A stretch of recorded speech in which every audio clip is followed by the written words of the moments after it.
Hi, Travis. It's Marina. How's it going? Good. How are you? Doing all right. You got 6 o'clock ready to go? Yes, and it looks like we have a quorum, but I can call the roll just to double check, make sure I caught everyone. Okay, we'll do that. Okay, good evening, everyone. Today's Tuesday, March 2nd, 2021. The time is now 6 o'clock. This is a regularly scheduled meeting of the City of Georgetown Planning and Zoning Commission. This time, Myrna, will you call the roll so we can establish which commissioners are present and make sure we have a quorum? Yes. Shuri won't be participating this evening. Kayla McCord, Here. Travis Perthius, I'm here. Jay Warren, Jim Sawyer, Here. Alex Fuller,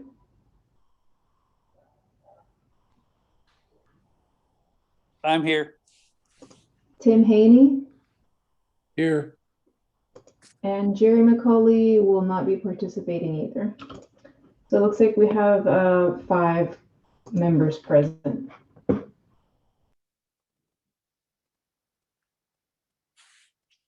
Okay. Excuse me, Chair. Yes, Sophia ma'am. Nelson here. Myrna, will you please explain which of the alternates will be moving up to fill the regular member spot? Yes. Let's see. Should we have just 4 for quorum and then for the abstaining item, at that time we move up another alternate? Yes, that would be correct. Okay. So Marlene McMichael and Ursula Brashear are no longer on the commission. And those positions haven't been filled yet. So for Jay Warren being absent, we'll move up Tim Haney, and he'll be filling Jay Warren's position. And Vice Chair Perthius does have to abstain for item R, and at that time, we'll move up Alex Fuller for item R.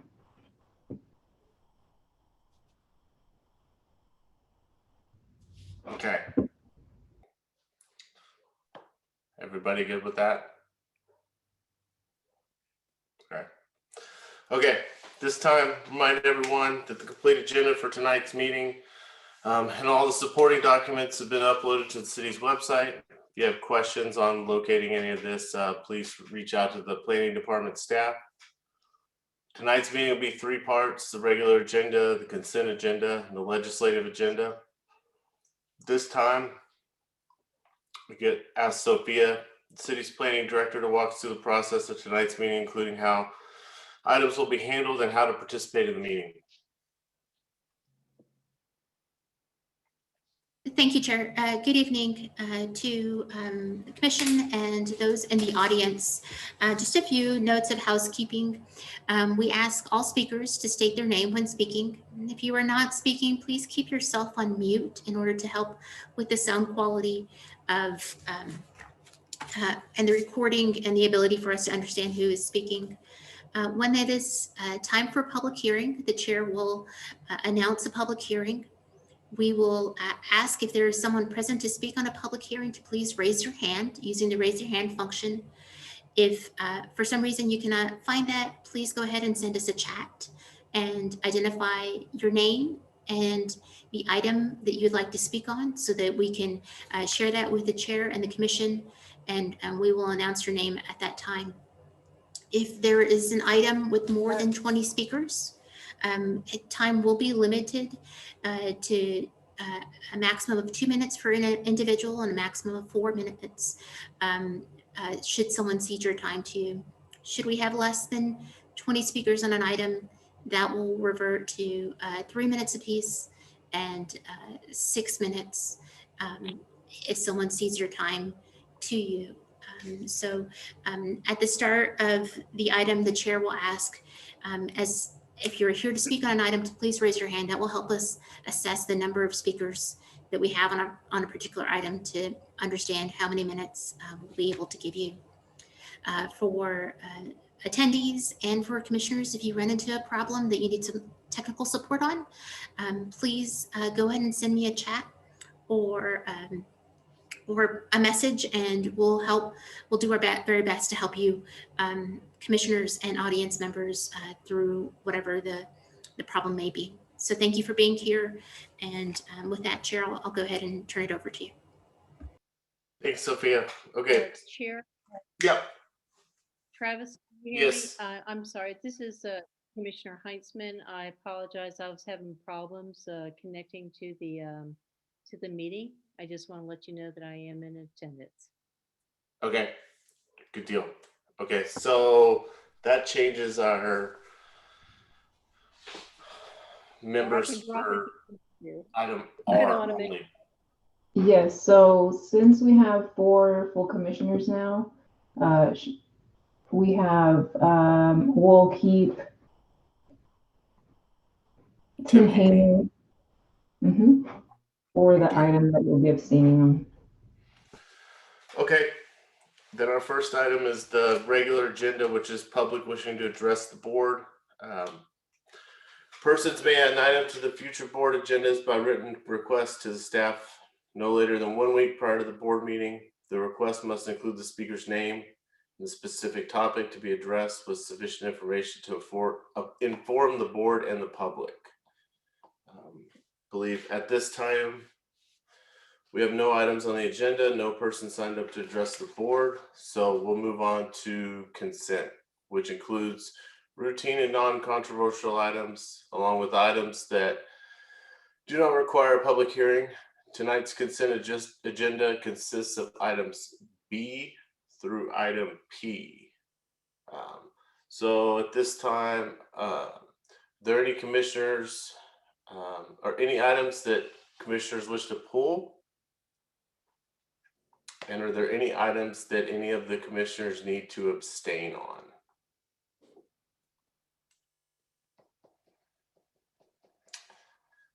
So it looks like there's not any. Not hearing anyone.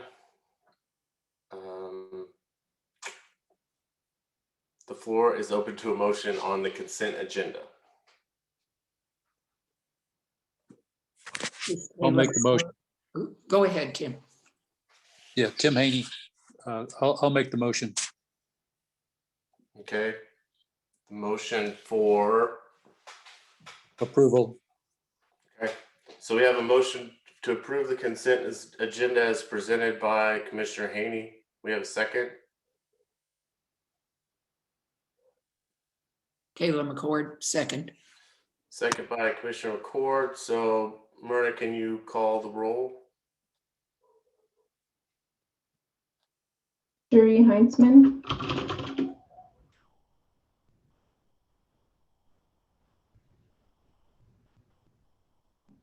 Sherry Heintzman, Yes. Kayla McCord, Yes. Travis Perthius, Yes. Jim Sawyer, Yes. Tim Haney. Yes. So that motion carries 5-0. So that brings us to the legislative portion of our meeting. The first item is item Q, which is file number 2019-4-PUZ.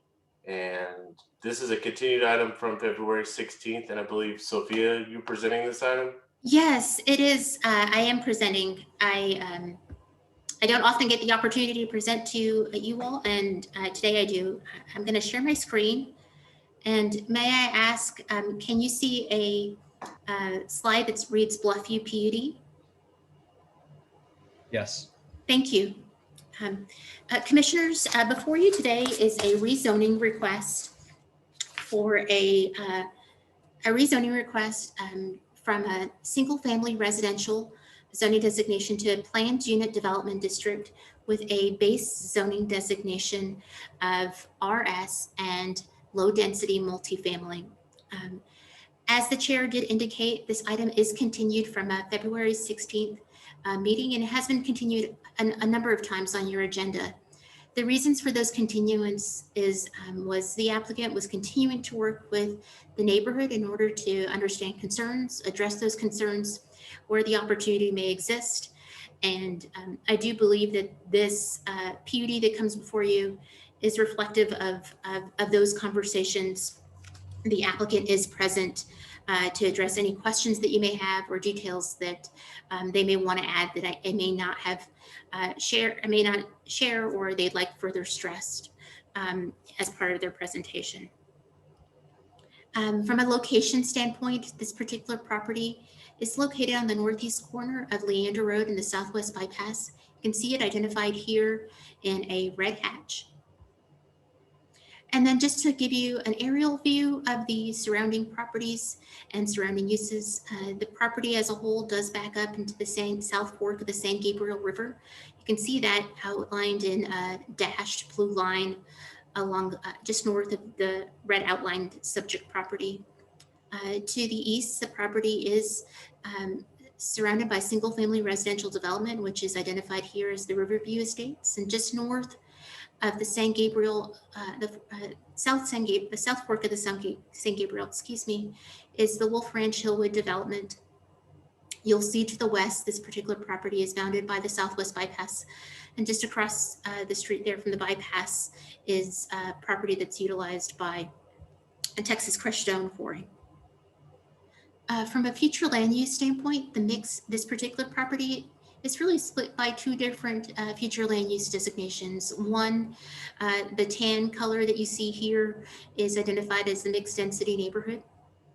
And then closer to the road is the community center designation where, and I'll share what those future land uses are intended for in just a second. I would like to note that you do have some open space designation here.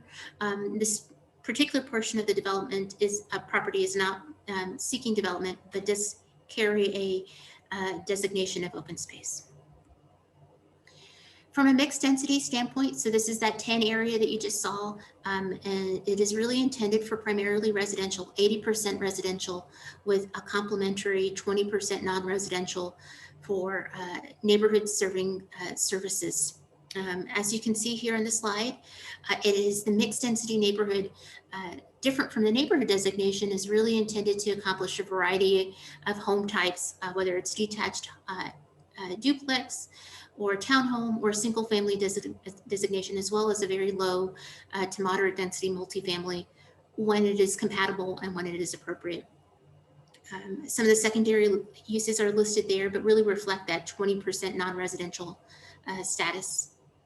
Community center, now this was the pink area that was closer to the node, is really intended for pretty much the opposite. It looks for 80% non-residential and 20% residential. So this is really intended for the small, mid-sized neighborhood services, and it has been located in different locations across the community in order to allow for services to be closer, as well as to really look at the site design and encourage pedestrian access where compatible to allow more residents to achieve their smaller needs closer to home.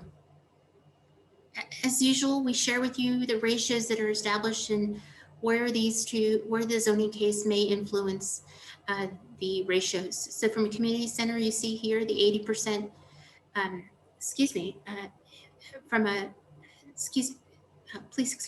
from a non-residential standpoint, the community center designation is intended for 80%.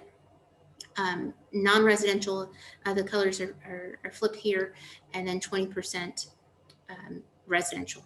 And so this particular designation as a residential standpoint does not change that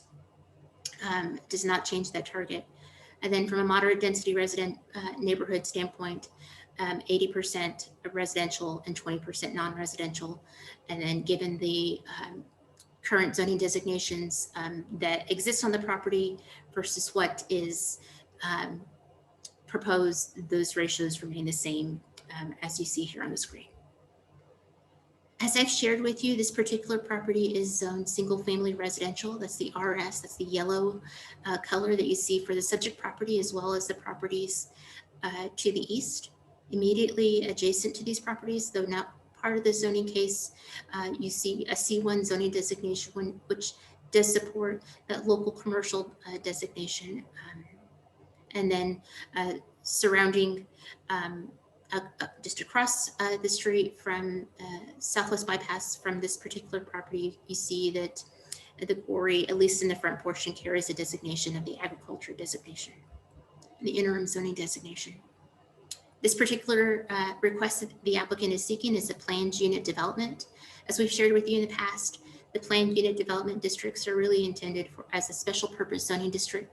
It really allows for some flexibility in planning and design, and really tries to achieve the best outcome for the intended uses, both in yielding a higher quality product, as well as really giving us the opportunity to look at some of those context, look at the property within the context around it and the entitlements that are being requested. In the next few slides, I'm going to walk you through the particular request before you and the nuances of this particular PUD. So we'll start first with the MF1 designation and the RS designation. These are the base zoning districts.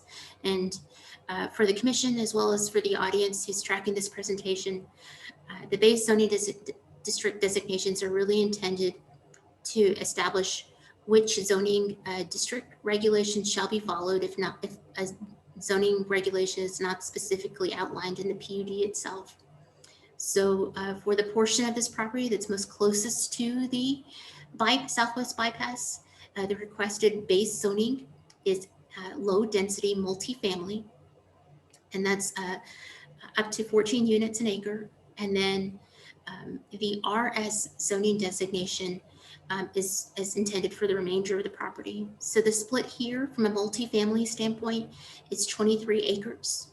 And from a single family, it's about 44 acres when looking at this property in its entirety. As you've walked through the PUD itself and the backup information that's been included in your packet, as part of this PUD, the RS designation, so the yellow area here, has been limited to a maximum of 105 units or lots, and the multifamily designation has been limited to a maximum of 225 units. Additionally, as part of this PUD, the land uses permitted in each of the locations has been examined, and it has been limited to single-family detached lots and single-family detached condominiums. That single-family detached condominiums in some outcomes identifies one single lot that's master-owned by an HO. That's one lot where each of the individual homes on that particular lot may be sold off separately. But a master shared lot is often proposed as part of that single-family detached condominium. And in this particular situation, that is allowed in the RS and in the multifamily designation. Additional uses such as townhome, multifamily detached, multifamily attached, have also, and single-family detached lots have also been permitted in the MF1 designation, which is this orange color here on the concept plan. In working with the applicant, the MF1 designation was specifically located here in order to create a transition in intensity from the Southwest Bypass into the existing established neighborhood to the east. And then the RS designation was intended to be established in order to provide continuity and a continuation of the existing single-family neighborhood that you have to the east of this property. And the conceptual plan here, and in the next few slides, we'll demonstrate not only the auto access in terms of connections to the existing neighborhoods, as well as the street layouts for the proposed street plan for this particular neighborhood. So if I start here at Leander Road, there is intended to be one access point that leads into the neighborhood. There are two stubs to the existing neighborhood to the east. It is proposed at this time that only one stub be connected in order to allow for a pedestrian connection at the end of the stub to the north, and in order to preserve an open and natural area located here just on that northeast corner of the subject property. The orange dashes that you see throughout this particular concept, particularly in the RS zoning district, reflect pedestrian connections in order to allow for pedestrians to continue to flow from one neighborhood to the parkland that this will eventually lead to. This particular property is intended to lead towards a publicly dedicated parkland, which will eventually lead to a connection to the South San Gabriel River Trail that's identified here in a yellow dash. As I walk through the next few slides from an open space standpoint, should you have any questions, the applicant is present, but our Parks Director is also present on the phone and is available to answer any questions that you may have. From a street layout standpoint, you'll see here that the entrance of this particular subdivision is dashed in a pink color. That pink color represents a 4-lane collector that's divided. It also represents, and transitions into a 2-lane collector as you make your way down through the subdivision, eventually to a park road that will connect to the open space that I just shared. The 4-lane collector road, if you look through your PUD packet, you'll notice that it has been enhanced to include not only the street trees along a larger 10-foot sidewalk path that leads down one side of this particular entry road. It does minimize the number of connections as has been identified as an unloaded collector as part of the proposal for the single-family residential development. Part of the concerns that we've heard from the surrounding neighbors was the impact of additional traffic onto the existing neighborhood. In order to minimize that, the applicant has provided a route into the neighborhood, but has routed that street identified here in a lighter yellow. I'm trying to move the cursor over that area to reflect the path that it'll take. This path is intended to be routed specifically to move traffic away rather than having the direct connection here, in hopes of continuing to support traffic to go out the main roadway here rather than through the existing neighborhood. However, a connection here is supported and needed in order to provide for emergency access should that be needed in the future. However, it will be a connection free of any gates or any other barriers. It will be an open access. From a parks and trails standpoint, you'll see the dedicated parkland, as well as the park road that will lead to that dedicated parkland, and then 2 private open spaces. One you'll see as part of the multifamily section of the development, and another down at what is just identified as the Bluffview natural area, which will have a pedestrian connection rather than a street connection in order to preserve this area. From a general request and just a review of other aspects of this particular PUD, uses have been reviewed in order to preserve the integrity of both the residential designations and simply allow for residential uses with this particular area, within this particular development. Additionally, the number of units has been capped. And then the number of units within the single family residential area in order to achieve diversity in lot size has been established to require a minimum of 25% of lots units in the RS area. There will be 60 feet and greater in lot width, as well as a maximum of 40% of the lots or units that will be 50 feet in width or less. And that coupled with the street improvements, as well as the transitions between the neighborhoods and the open space, staff has really used these standards in order to achieve the best outcome that we can for this particular development. From a application criteria standpoint, the application is complete with the information contained within the application was sufficient for review and for staff review, as well as for your review. Staff did find that the zoning change was only partially consistent with the comprehensive plan. While the residential components, both in the multifamily and in the single family areas, support the mixed density designation from a community center standpoint, the community center is really intended to take steps to closer to providing neighborhood level services. In this particular location, we do have the local commercial zoned property along the frontage of Leander Road, but in the remaining of the portion of this particular property that is located within the community center node, this particular property does not take steps towards supporting that particular section and goal of the comprehensive plan. Additionally, when we look at the other parts of the other corners to where the community center would be located, those particular properties have a use of a quarry, and we do believe that it's a long-term use. And so the partial compliance really comes in from a standpoint of not seeing those particular properties being able to support the vision of the community center in the near future. And so really it puts some emphasis on this property to seek out that particular portion of the comprehensive plan goals. And in the plan outlined for you, commercial is not part of that component. So that's why we've established a partial compliance. It meets the intent and the goals of the mixed density neighborhood, but does not quite meet those for the community center area.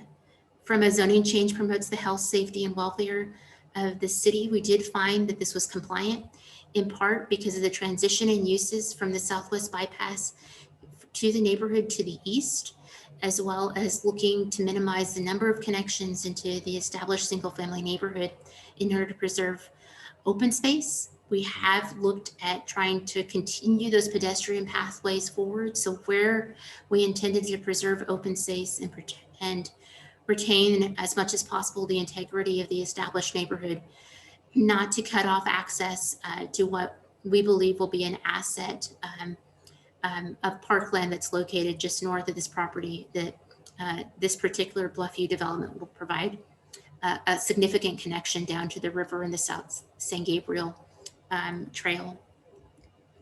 The zoning change is compatible with the present zoning and conforming uses of the nearby property with the character of the neighborhood. We did find, given the residential component of the single family, that is consistent with the single family neighborhood to the east, and did find that the multifamily is compatible with the intensity of the Southwest bypass to the west and helps to create a transition.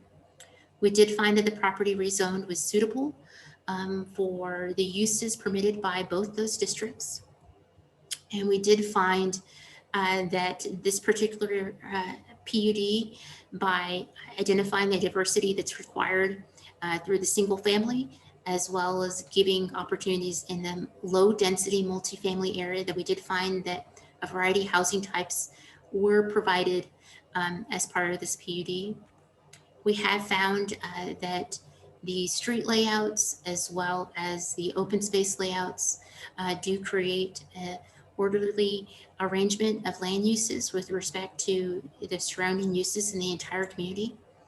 We have found that the plan and integrated comprehensive transportation system provided has been met and is compliant with this criteria for two reasons. Not only looking at opportunities to create additional pedestrian pathways in where cars may or may not be able to access, but also looking at the entrance into the Bluffview development with the enhanced sidewalk and the enhanced street plantings. That does go above our minimum standards from a UDC perspective. Through the open spaces and the connection to the recreational facilities along the South San Gabriel, we have found this PUD is compliant with the criteria to provide cultural and recreational facilities. From a location and general building envelopes to take advantage of the maximum man-made and natural environments, we did find the open space provisions, as well as looking at the orientation of the single family areas to support this. And we have found that the staging of the development is in a manner that will be accommodated by timely provisions of utilities. This particular property will be responsible for extending utilities in order to support the proposed development.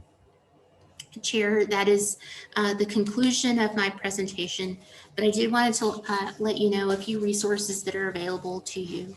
One, from an engineering and transportation standpoint, Wesley Wright and his team are on the line to address any questions that you may have with regards to transportation and transportation items on this PUD.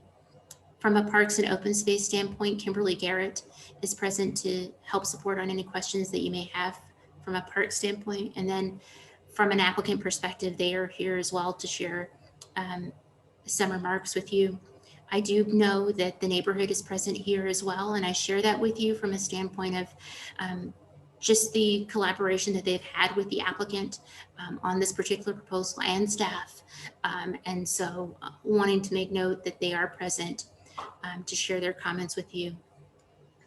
Finally, you'll see in the cover sheet that, and it is reflective of the agendas of the past, that this item has received a number of notifications. As we continued items or postponed items, we sent out renotice in accordance with state law.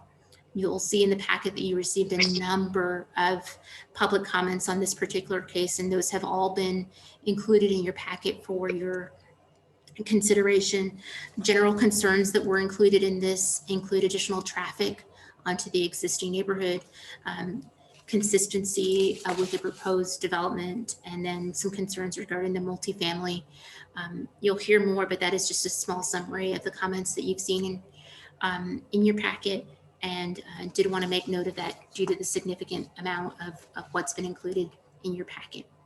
Chair, thank you for the opportunity to give this presentation. I'm here to answer any questions that you may have. Okay, thank you. Commissioners, do you have any questions for staff? Yes, Sophia, this is Commissioner Heitzman. I know that this has been a highly emotional topic with a lot of objections from the neighborhood. You note new comments. Are these additive to the 146 residents out of the 169 homes that were impacted? Yeah, or are these additive comments, meaning that we've gone from 146 now to 176, negative comments pertaining to this development? Yes, ma'am. I'm going to try to answer your question. If I fail, please let me know and I'll continue to work at it. From the comments that were included in your packet, every time we noticed, we included those in your packet. And so we haven't been asked to withdraw those comments. And so we just continued to add to them for your review and consideration as part of that. And so my summary of the comments is simply that, just a summary of in reviewing the comments that were included in your packet. And in the packet, I did note when those comments were submitted to us so that you could see according to which meeting those were included. Did I answer your question, or may I continue to support with that question if I didn't? No, I'm assuming that we're going to hear from the applicant as it pertains to their presentation, working with the neighborhood, and see if the neighborhood has changed their position. Yes, ma'am. And you also, I do believe that the HOA president for both near neighborhoods are also here to share their own comments as well. Right. Okay, thank you. Look forward to hearing that. You have anybody else? Any of the other commissioners that would like to, or that have questions for staff? Yes, Okay, I've got one. Oh, we Okay, have somebody? go ahead, Mr. Chairman. So, Sophia, I was reading through, because normally we don't, we don't get things that are quite as extensive as this attachment that's titled Neighborhood Submitted Traffic Information. So I believe this was provided by the neighborhood, not by the applicant, and it's not, it looks like the TIA for this area is included in this attachment, but the first, however many pages are not a part of that, and it looks like something that the neighborhood had done. I feel like, can you explain that? Has that been reviewed? Chair, that is not the official TIA that was prepared for this project. The project TIA is something that was reviewed and approved already. And so our engineering team is here to address any questions that you may have. The TIA that you saw attached to your packet was labeled Neighborhood Submitted Traffic Information. It was submitted by the neighborhood. It was their own assessment, and they requested that the commission have an opportunity to review their work. And so they are probably the best group to speak to why that was done, and if you had questions to that. Okay, I guess we'll get to that. Okay, Kayla, do you have a question? Ms. Commissioner Ford? Yes, Kayla McCord. It's still not, presumably, well, it's still not fully clear to me, and I obviously have missed something. Why it appears apparently not reasonable to consider access between the multifamily portion of this property and Southwest Bypass. Can somebody clarify that for me? Yes, our systems engineering director is present to address that. I'll share by just sharing some comments initially. I'll start first by the Southwest Bypass is a limited access roadway and has been designed in that manner. In working with the applicant, there was some general concern, a lot of concern from the neighborhood in terms of desiring that access. And so staff has specifically asked the applicant not to include that, given the limited access designation of that freeway Southwest Bypass. We have shared with the neighborhood and with the applicant that if that's something that they'd like to be able to proceed with in the future, that that is something that they can address with the city council. However, for the PUD purposes right now, given that it is a limited access roadway, that when that right of way was being acquired, it was acquired in that fashion, that access to that roadway via conceptual plan and a PUD is not something that that we can pursue at this moment. And if you'd like to have an additional engineering background on this, please let me know. And our engineering staff is on the meeting to help address those questions. Okay, thank you very much. Yeah, I was thinking about the access further north, but that is not part of what ultimately the bypass will be. Is that correct? The access from the Wolf Ranch neighborhoods and things of that nature, that's not part of that. Is that correct? Access from the Wolf Ranch property sort of further north into the bypass, will they have access? Is that the question before? Well, no, I'm just assuming that conditions are different up there and that the limited access aspect won't apply to that particular roadway up there. I believe that's a better question for our engineering director, and I believe he has his hand up that he can probably address that. Thank you. Thank you.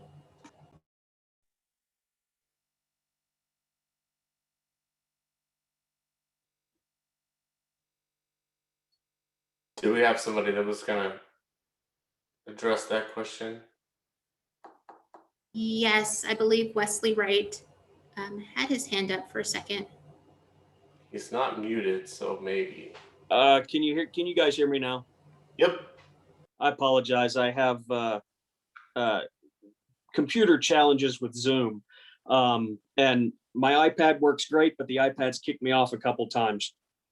already tonight. If it kicks me off again, I promise I'll get back logged on. I'd like to address Ms. McCord's comments on the Southwest bypass just a little bit. I'd like to attempt to share my screen here and show ultimately the bigger picture reason why access to the Southwest bypass is not something that can be approved at this time. When what you're looking at on your screen right now, the left to right road is the ultimate cross section, not what it is today, but the ultimate cross section for Leander Road. What you're top to bottom on your screen is the ultimate cross section for Southwest bypass. Road that is currently constructed on Southwest bypass, the road that you can go out and drive on today, it is 2 lanes and you can go both directions. But in its ultimate configuration, it is the entrance ramp for the actual freeway section. There will be 3 lanes going north and 3 lanes going south. It is typically not very safe, certainly not recommended to allow driveway access onto a freeway entrance or exit ramp. I can't really think of any locations where I've seen that. Vehicles are accelerating, trying to get up to a rapid rate, 55, 65, 70 miles an hour. And that is the primary reason why access cannot be given to Southwest bypass. Additionally, when we did purchase the right-of-way for Southwest bypass, a premium was paid for specific denial of access to that property owner in consideration for this. The other issue is there is not service roads planned for this section of freeway. That's not to say that service roads could not be added at some point in the future, but the city's overall transportation plan and the plan for this area right here did not include service roads, mainly because of the bridge crossings. The bridges that are there now, the project that is there now cost about $20 million. So those bridges combined were probably about 10 million, 12 million of that. And it was, it's just not planned to have service roads in that area. The right-of-way condemnation documents that we took to council and that we used to acquire this right-of-way did specifically allow for a roadway under the southern bridge, which is kind of at the north end of your screen up here. In other words, a service road could be built that came around and under the bridge, not necessarily crossing the San Gabriel River, the South Fork of the San Gabriel River, but that did connect the site to Leander Road. And I apologize for my poor drawing here. But that is the primary reason why access to Southwest bypass cannot be allowed, and why we certainly don't want to show it in the PUD agreement. It's not something that I can allow at this time. Under what circumstances could it be allowed? The best answer that I can offer this board and the applicant and the neighborhood at this time is that would have to be council direction.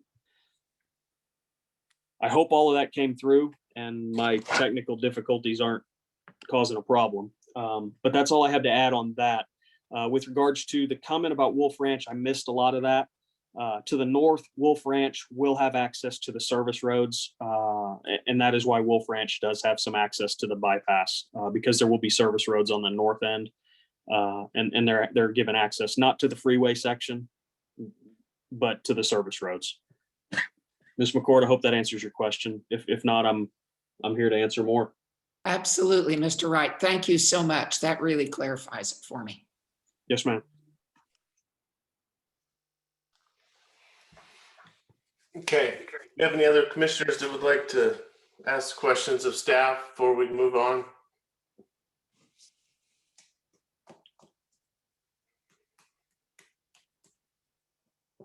Okay. If not, Just a quick question, Travis. Yep. Hey, it's Jay Warren. So I understand. I just want to make sure I understand it before we have 7,000 people talk. My understanding is basically 150 people have responded and say to the negative. They don't want it. They don't want it approved. They don't want the program to go in. Every single neighbor in the neighborhood desires that it not be passed. And then it's the developer's position that it'll be a good thing and it's not going to affect anybody there, and no one's going to drive through the other neighborhood or anything else. But it does in fact comply with the UDC. It checks all the boxes. So pretty much, if I understand it correctly, it checks all the UDC boxes. So we pretty much have to approve it regardless of what the citizenry affected by it is, and whether they like it or not. Is that correct? So it's like UDC is saying, yes, we can. The neighborhoods, everybody in the neighborhood, there's no one in the neighborhood that's got anything positive to say about it. They don't want it, but UDC says we have to grant it. Is that basically summation? Commissioner Warren, on zoning decisions, on land use decisions, you do have discretion. We do ask that should you move forward with denial, that you in comments that you please share the areas that you feel it doesn't meet. But zoning is discretionary. You do have the ability to look at the criteria and staff's assessment and either support it or deny.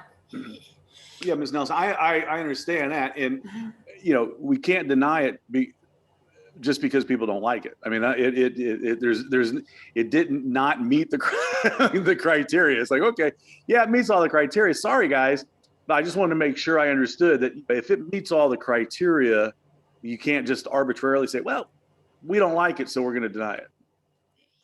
Zoning is discretionary. So, you know, I think it is, you do have the ability to have discretion on zoning. You could do that, right? That's what you're saying, Sophia. Yes. There is a process for zoning where it can comply on a city level at every item, and we could go through and say, no, we don't think that this is. We could vote for denial.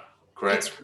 That's right. You know, but don't we have to say where we're voting for denial because it does not comply with A, B, or C?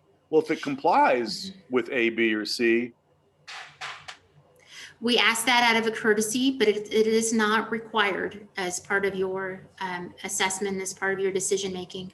I would say that the applicant has worked extensively with the neighborhood, and I do want to give them the opportunity, as well as the neighborhood representatives here, to share their experience in working together. I do believe they have made, despite the number of comments that have been included, I do believe that the neighborhood and the applicant have worked really hard together to close as many gaps or maybe areas of concern as possible.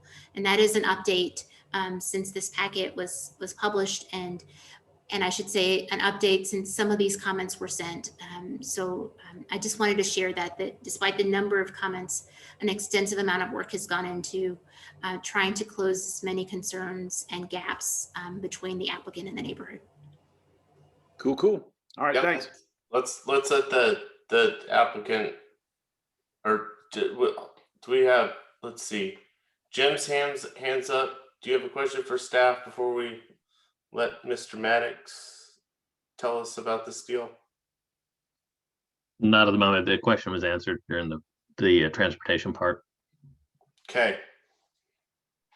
Mr. Applicant, you're on. Hey, thank you, commissioners. Good evening, everyone. Jordan Maddox from Half Associates.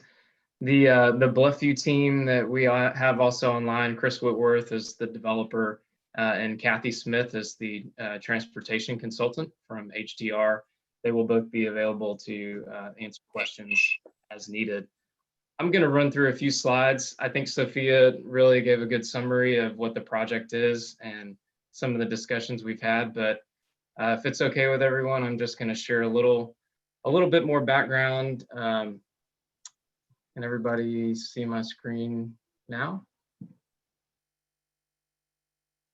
I'm going to keep it in this view just so I can see both screens here. As Sophia said, you know, one of the struggles with being located on the bypass is the access constraints that the project has, being on such a major roadway and at a major intersection, really a regional intersection that would that would lead the city to put a commercial node on it is difficult for the project because we've got the traffic, we've got the noise and the speed, but we don't have the access to it. So one of the things that we looked at when we studied the comprehensive plan was, well, what would be a good balance of density, of type of residential use. There is commercial planned, as Sophia mentioned, for the 2 outlots along Leander Road. We're hoping that will also augment the neighborhood. But really up along the bypass, it was determined that something beyond a traditional single family use would be necessary there. The MF1 seemed like the appropriate compatible use, something that would work with RS within our community and then also with the adjacent neighborhood. We studied the city's future land use plan and looked at the density range, which is a 5 to up to 14 units, as Sophia mentioned. We started somewhere closer to 7 or 8 units per acre overall, with some of the negotiations with the neighbors and their concerns about traffic and overall intensity of the development. That has been dropped to probably around 330 by this PUD would limit to 330. And that's just a little bit over 6 units per acre. So we feel confident as far as the meeting the city's future land use plan and those desires for that mixed density neighborhood. As far as the balance within the site, really a lot of this is about the parkland. When we first started looking at the site, laying out the land plan, which I'll show you in a second, it was really all about how do we get access from this, not just this community, but also Greater Georgetown down to the South San Gabriel, the ultimate South San Gabriel Trail, and Linddock Park, which some of you may know has been down there. It's been a city park for many years, but there's no improvements and there's not really any true access to the site. So one of the things that we were hopeful about doing with this project was providing both vehicular and pedestrian access down to that park. When we looked at the land use balance, we really tried to divide the site in a way, not to say that there's a clear division, because we really wanted to make that Bluffview Drive an enhancement, an amenity for the site. So Sophia mentioned the shared use path and tree line boulevard. That's really our intent, to pull both of those 2 land uses together while also keeping that continuation and that compatibility to the adjacent neighborhood. I mentioned some of the parkland.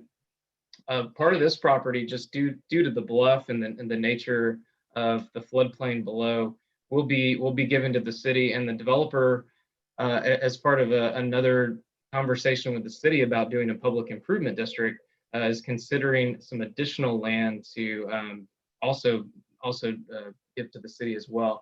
So there would be substantial parkland down here along the north side of the site, where that future regional trail is going to be built. So some of the things that we're looking at for this project is up to 37 acres of public parkland. As I mentioned, the shared use path and that tree line boulevard. But one of the things that has been really a challenge for the site, and one of the things that we feel like we found a solution for, is a vehicular drive from the high side of the cliff down to the bottom. As you get down that cliff side, as you see some of the topo here working with, we are going to build a trailhead parking lot and a trailhead entry for that trail, whether it's called Linddock Park or something else. At some point, it will be a jumping off point for a lot of people that would like to use that trail and experience the South Fork. Sophia mentioned we've had a lot of conversations with the neighbors. I believe we started right before Christmas and have continued having conversations with the neighborhood. Those have been very fruitful discussions. I know some of them have signed up to speak tonight.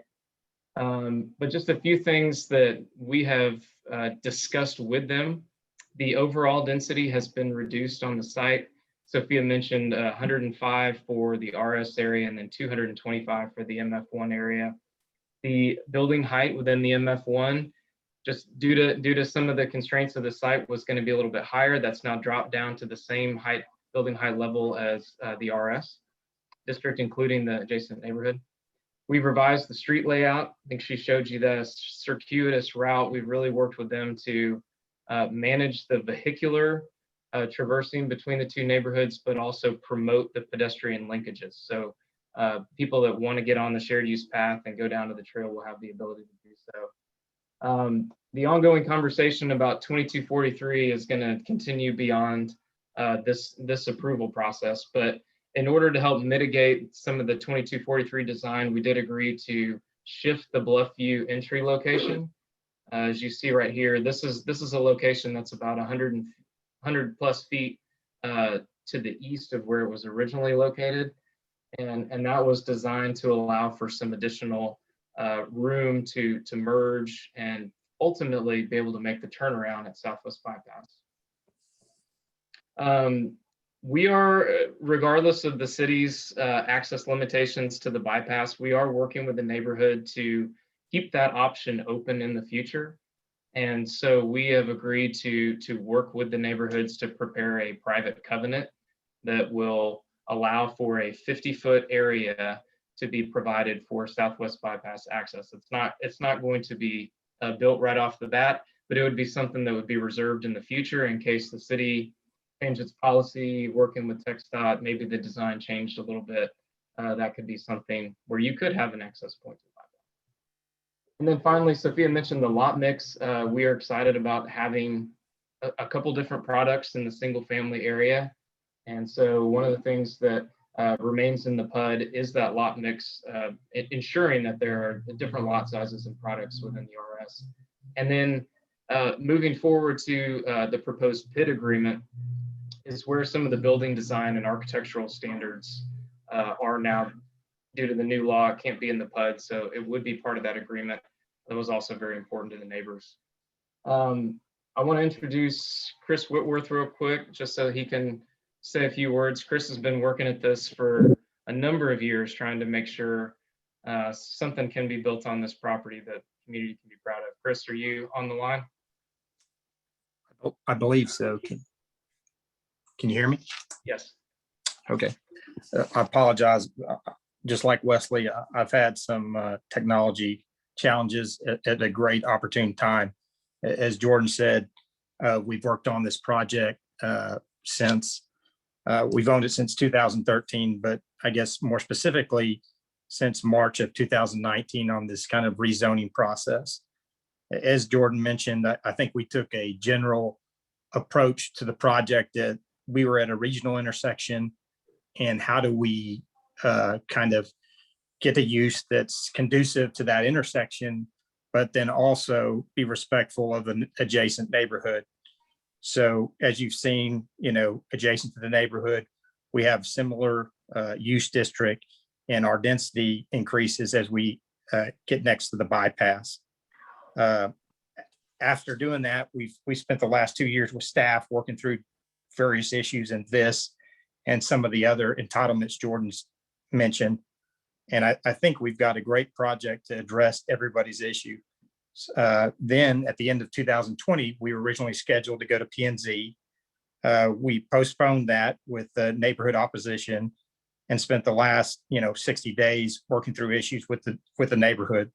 The one thing I would like to point out in regards to the neighborhood comments is I do think they obviously can speak for themselves, but I think a lot of them had initial comments and concerns, and I'm interested what they have to say about the process to date. But I guess my point being is don't get too caught up in the 170 people saying they don't want it until we at least hear what they have to say. And I guess in closing, we kind of feel like we've taken every step that we possibly could to come in front of you and have a project that kind of balances the various stakeholders, whether it's city staff, the future land use plan, or the neighborhood. So if you respectfully, we're hoping that you can pass this zoning. Thank you.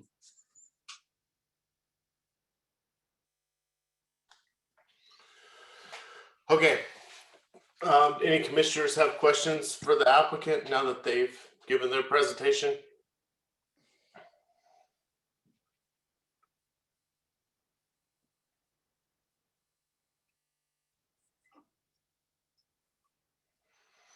Okay, not hearing anyone. We can open the public hearing. Let's see. I see one signed up to speak. Sophia, do we have anybody else? Yes, we have a Sterling Woodard here Yep. to speak. I got And- him. Who Okay, else? and we have a Joe Pondrum, excuse me, a Callie Wuthridge, excuse me, and Patty Pondrum as well. And then those are the listed hands.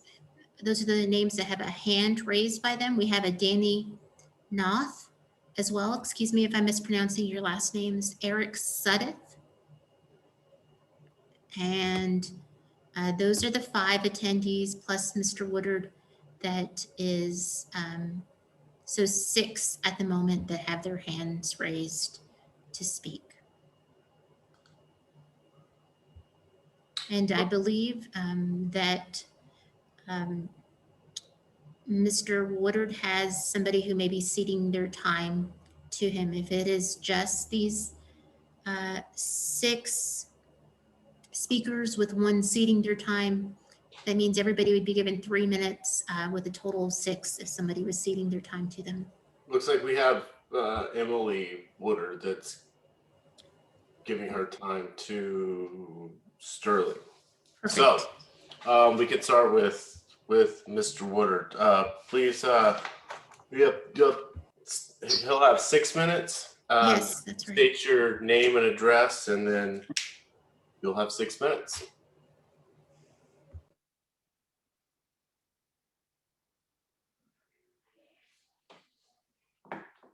Mr. Okay. Mr. Woodard, you're still on mute there. Sorry, There you just saw go. that. Sorry, guys. Hear you Just now. getting things set up for you guys. So I am the River Ridge 3 HOA president, and use Zoom all the time. And normally I don't make that mistake, so I apologize. There are a number of things that some of the commissioners brought up tonight that I do want to hopefully address. I know some questions have been brought up over just the level of comments or concerns over that, as well as like, why do we have a TIA? So in an effort, can everyone see my screen? Yes, sir. Yes. Okay, cool. So I prepared a presentation just to try to concisely get to all of our talking points this evening. And I'll play this and then I'll wrap up with some comments at the end. River Ridge 3 HOA became aware of the Bluffview development in late November. Upon reviewing their PUD, we immediately became concerned for their traffic impact on our collective neighborhoods, Riverview Estates, River Ridge 2 and 3. This is due to the city's mandate for a secondary entrance, which for them is to be Bent Tree Drive. City engineering repeatedly denied our request to allow their secondary entrance be at the southwest bypass, which we felt would better serve their neighborhood, along with the many residents who will soon be using the new park access. Bluffview developers acknowledged the impact they would have to our neighborhood and worked with residents of Riverview Estates, along with River Ridge 3 HOA board members, to modify their plans accordingly. We had numerous meetings. They modified their plans in several ways. They modified their initial connection to Bent Tree and created a circuitous route, reduced the number of MF1 units to become low density, as well as reduced the max building height so that apartment structures would not be developed, moved their MF1 access points closer to Leander Road as to discourage MF1 traffic from using the circuitous route, moved their entrance 100 feet to the east to give their residents a longer runway to obtain the Leander Road Southwest Bypass U-turn, which is included in the current TxDOT Leander Road expansion plan, and created a right-of-way access point to the Southwest Bypass should the city allow access in the future. We feel this is a better secondary entrance for Bluffview residents, as well as those accessing the park. On behalf of River Ridge 3 HOA Board, I would like to say it has been a pleasure working with Chris Whitworth of Bluffview and his team. It means a lot to existing residents that a developer would be mindful of our concerns for traffic impact to our neighborhood. This has been in stark contrast to what we have experienced thus far with city engineering. We were just made aware of the city's Leander Road expansion plan on 1/27/21. This is our worst case scenario, since there is no U-turn planned at Leander Road and Southwest Bypass. Bluffview and Riverview Estates residents will be unable to travel eastbound out of their respective neighborhoods unless they're either using the Southwest Bypass or traverse through River Ridge 3. Upon returning home from the west from Leander or using the Southwest Bypass, these residents will have to use River Ridge Drive. If any resident wishes to take their child to Tippett Middle School or the post office, they will have to use River Ridge Drive or turn out of their neighborhood and use the Southwest Bypass. In short, River Ridge 3 will receive an influx of traffic both coming and going from its neighborhood. We have expressed these concerns to city engineering. We hired our own TIA be conducted to evaluate the impact to our neighborhood since the city failed to request that it be included in the Bluffview TIA. We hope that someone will review our TIA because at this point, we have not received any word that someone from the city has done so. This TIA shows that anyone wanting to travel east out of River Ridge 3 via River Ridge Drive will be waiting about 10 minutes during peak hours and have 180 plus cars traversing our interior streets during peak hours. Lastly, we cannot allow the city's desire for increased mobility be achieved at the expense of its current residents. All right, thank you all so much for that. So that sort of summarizes the bulk of what we want to say. There's a few more things that I want to throw into the mix here. Some questions were brought up, like why in the world did we create a TIA? One was on the meeting we had at 1/4/21, where we met both with Chris and then members of the city engineering and others. We learned that essentially it was not requested of Bluffview to include the traffic impact to our neighborhood, even though we were an adjoining neighborhood and we share streets. As I mentioned, the video, we were not included in that. Furthermore, we've not learned or heard that a traffic impact analysis was done on our neighborhood with the future plans coming for the interim Leander Road expansion. So that, of course, grew great concern. And so for that reason, we shelled out $12,000 to take a look at that because no one else had. It's our hope sincerely that truly someone please take a look at that, just think about that impact to our neighborhood. I understand that you got to move people through the area, but safety is a concern. A few other things to pass along and then I'll be done. In the future, I would encourage any new development that adjoins to a neighborhood via streets, maybe include that neighborhood impact in the traffic impact study, as well as any future road development that somehow impacts residents that would be considered. We do find it interesting.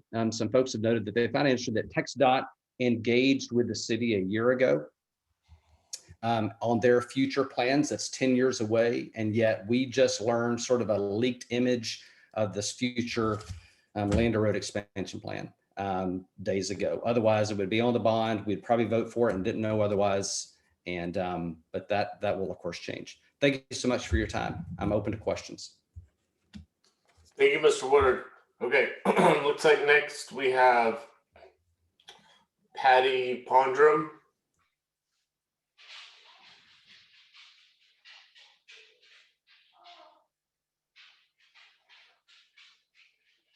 And we have Joe Pondrum.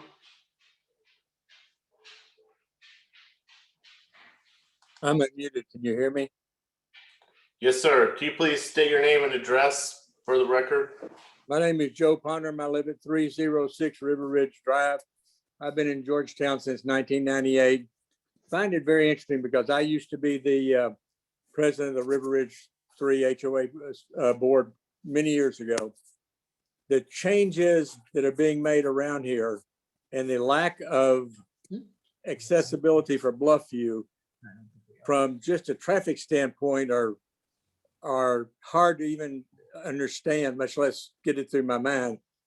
Two things come to mind. Number one, Lindock Park is going to get bigger and you have one street and one small parking area to let people get to Lindock Park. that was never the long-range plan for that park. We were always told that from when they were going to build the bypass, that there would be direct access from the bypass into Lyndoch Park for the Parks and Recreation.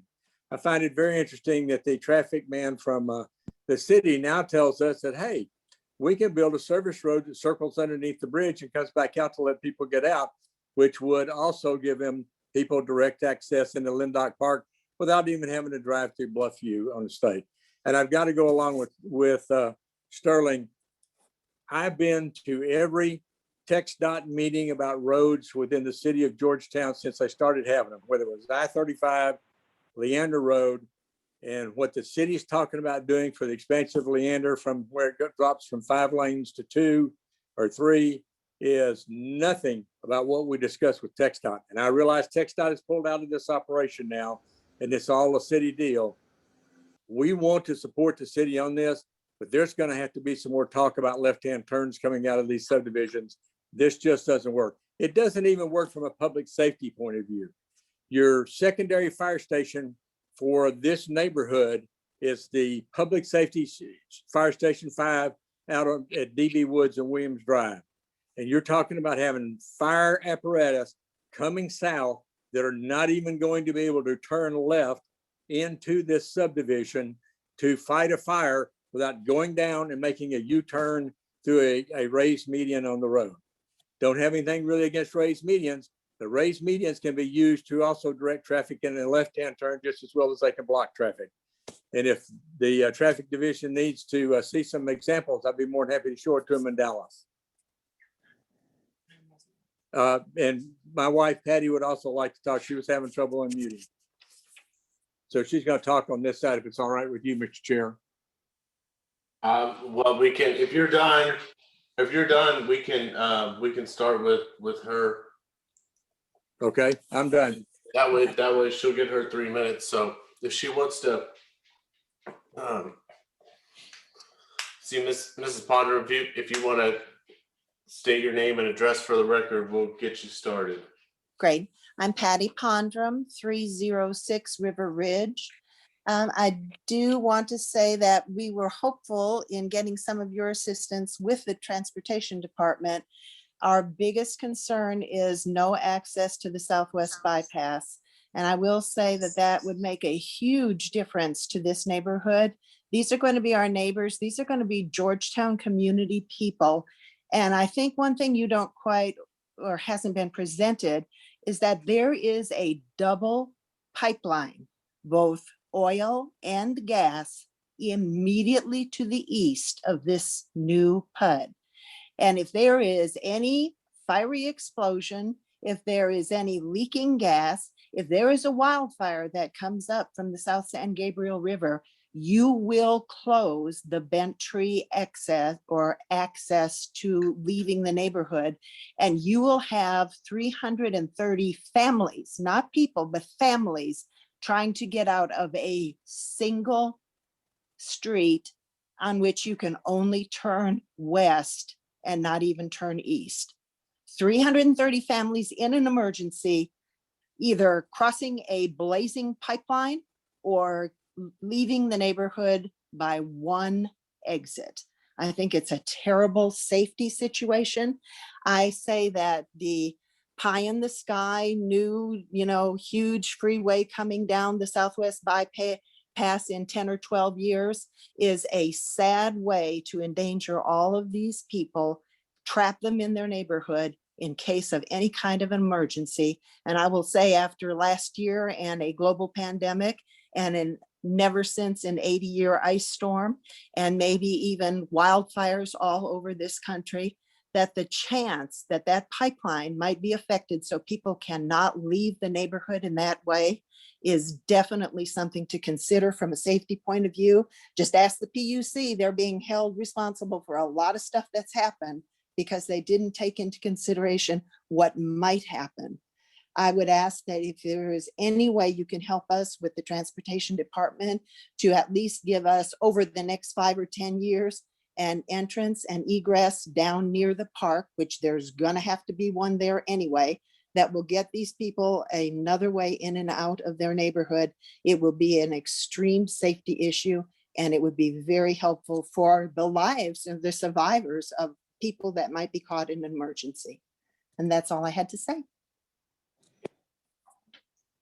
Thank you, Mrs. Pondrum. We appreciate your comments. Thank you. Okay, let's see. We have Callie Whitworth. Hi, can you hear me? Yes, we can hear you. You, if you state your name and address, you'll have 3 minutes. Okay, I will keep it short because I feel like most of what I was going to say has been covered. But to reiterate, my name is Callie Whittrick. I live at in Riverview Estates at 503 Riverview Drive. I would like to echo what Sterling and the others have shared during the previous comments. An overall concern of residents that I met and spoke with during my time collecting signatures in petition of the zoning change was the increased traffic through our neighborhood with the addition of the Bluffview development. I do believe that the Bluffview development has done what they can to mitigate the traffic impact in our neighborhood, as outlined in Mr. Woodard's presentation. At this time, my largest concern is with the city engineering department's lack of concern of how the upcoming bond changes to Leander Road will impact all 4 neighborhoods, the 3 existing and the proposed Bluffview development. I do feel it is imperative for the city to work to ease increased traffic by modifying the Leander Road plan so that a median doesn't limit ingress and egress for our neighborhoods, and also by adding access for the Bluffview neighborhood onto the Southwest bypass. While it would be nice to leave this land blank completely, I understand that the general Austin area is growing much too fast to expect any area to be left blank for long. With that in mind, I think that the updated proposed PUD with the changes the developer has agreed to is the best option we will see for this land. I do want to reiterate what the last speaker was talking about, that I understand this is not an engineering department forum at this time, but I do ask the planning and zoning to use any kind of influence they have and pressure they can apply to help with these major traffic concerns, because overall that is the #1 thing I heard was traffic concerns from this increased density within our neighborhoods. And that was before we were really aware of the changes to Leander Road and how much that would impede ingress and egress into the respective neighborhoods. I believe that is all I have to share at this time. Thank you. Thank you for your comments this evening. Let's see. We have Eric Sudduth. That's correct. That's correct. There you go. Okay.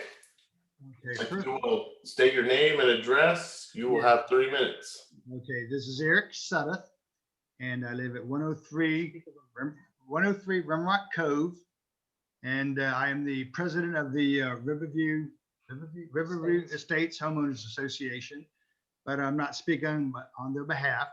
But first of all, I want to thank the developers and Sophia for coordinating all the conversations that we've had, moving everything forwards.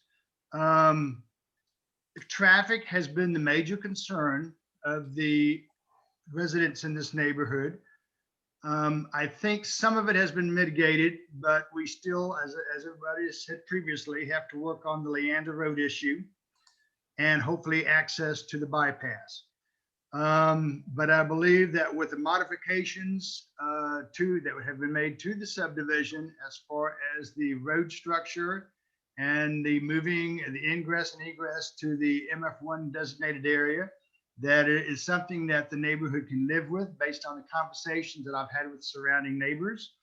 I think that we knew when we moved here that vacant land would eventually be developed. We enjoyed it while it was there. But now that it is being developed, I think it sounds like if they live up to the agreement, that it's going to be a nice neighborhood. And I think it's something that we can all appreciate as far as the traffic concerns. Like I said, if the city can work on the Leander Road and the bypass issues, but particularly the Leander Road issues. And basically and that's about it. Thank you.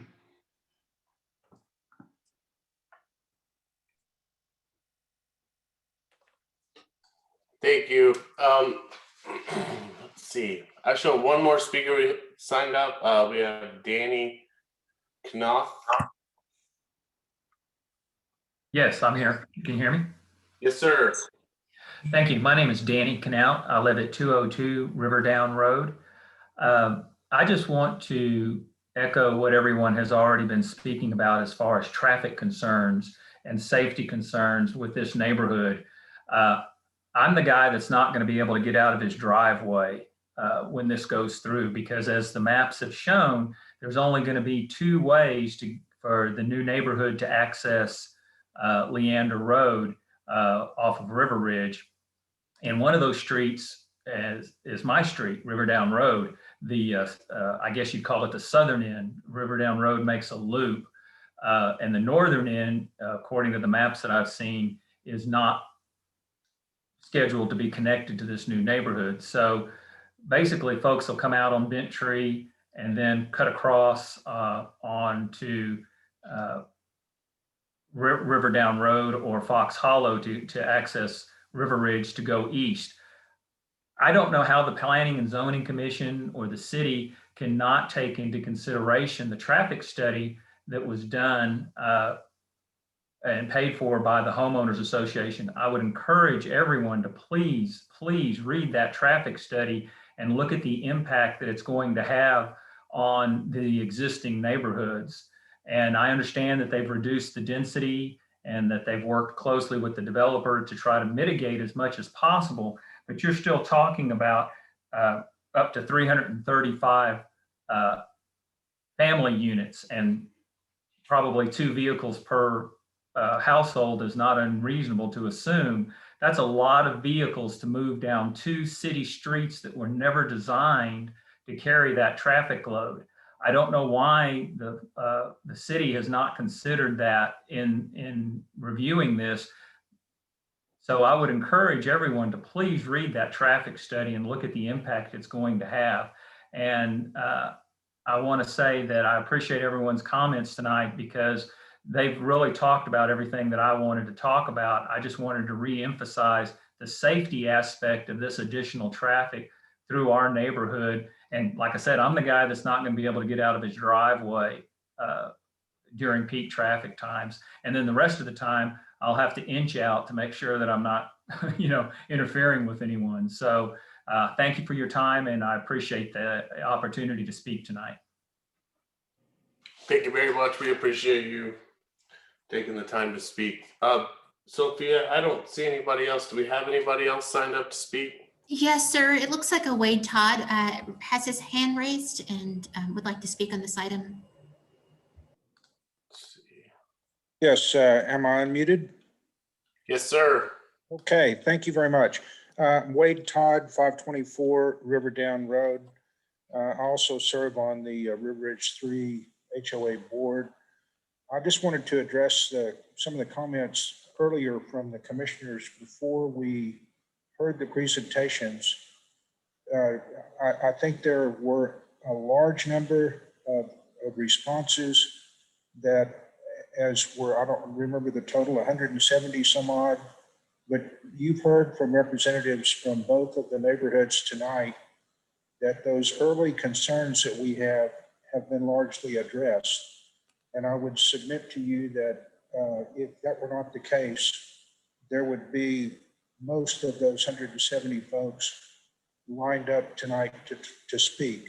So I just want to thank Sophia for continuing to organize and keep everybody communicating. I want to thank Chris and Jordan for their work and for the 2 HOAs working together. But I just want, from my perspective, I think we've addressed most of the concerns.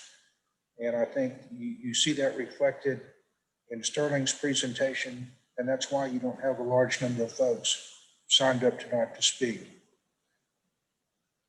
And that's all. I just want to make that point.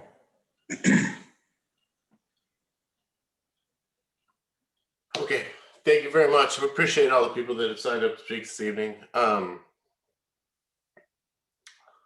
Unless I'm missing any, we don't have any more hands raised. That's correct, Chair. Okay, so we can get the applicant 3 minutes to respond if they would like to do so.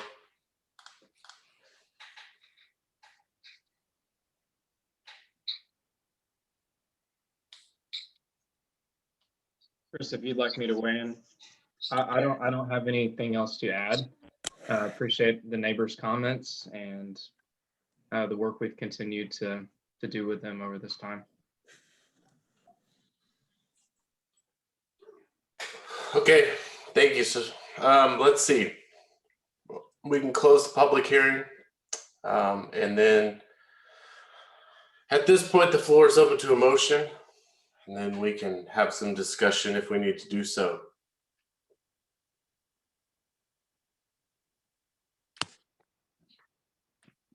I'll make a motion that we approve the rezoning. So we have a motion approval, Mr. Haney, Commissioner Haney. We have a second. Kayla McCord, second. Second by Commissioner McCord. Okay, any discussion on this item? Yes, I have one big concern is what's going on with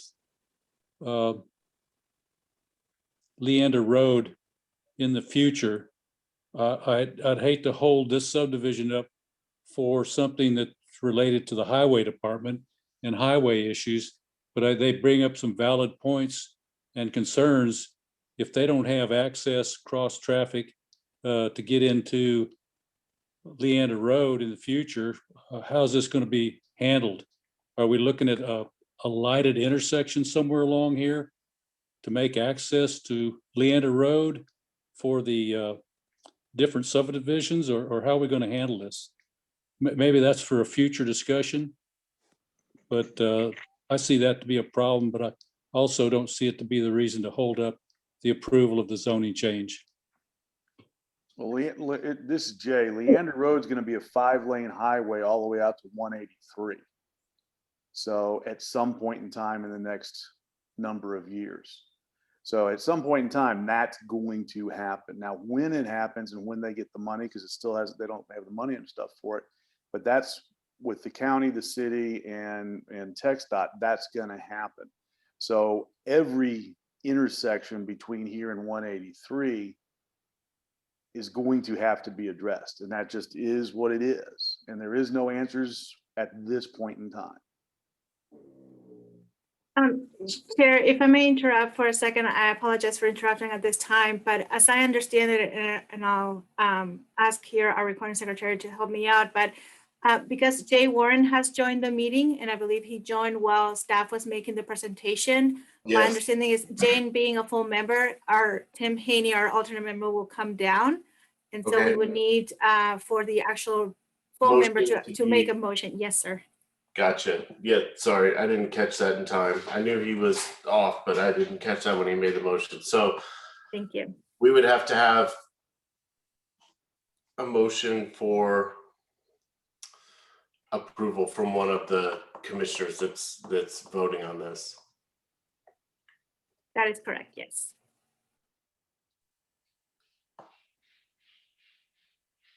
This is Kayla McCord. I move to approve the requested planned unit development.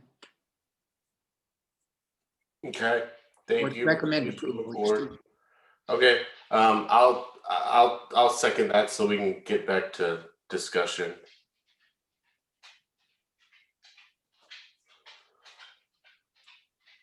Okay. Anyone else?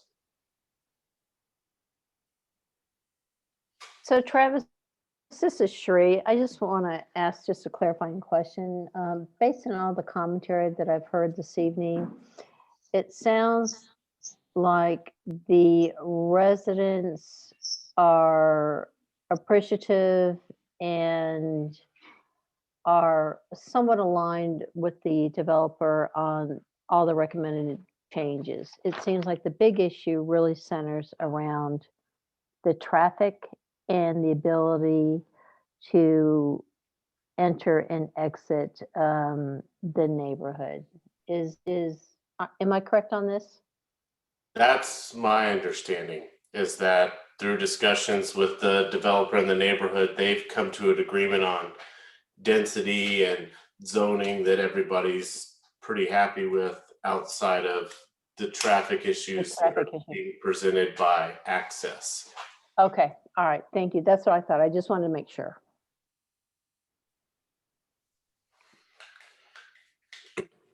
Anyone else like to speak? Hey, Travis, this is Commissioner Salyer. Yes, sir. I have a question. So I know that we are, correct me if I'm wrong, we are allotted so many rounds before before a decision has to be made. Are we on that last and final round? Sophia, can you weigh in on that question? Yes, I'd be happy to. Please excuse me for a moment. I'm just asking for clarification on the exact question. I was taking some notes at the moment. So it sounds like he has a shot clock question and timeline on this item. Is that correct? Yes, Yeah. it is. Mr. Sawyer, are you asking from a standpoint of a number of days in which the application must be acted on? The shot clock on the number of times it's come before the planning and zoning. It has come before the plan. This particular case has. Yes. This is the first time you all have discussed the item. It has been agendized in past agendas, but in those circumstances, the applicant has requested to postpone action for additional work with the neighborhood and with staff. So this is actually the first time that you have discussion and presentation and potentially a motion to approve or not. Okay. All right. That answers my question. Thank you. Good. Thank you.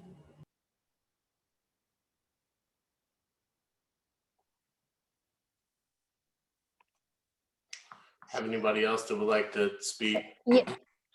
Yeah, this is Shreedian.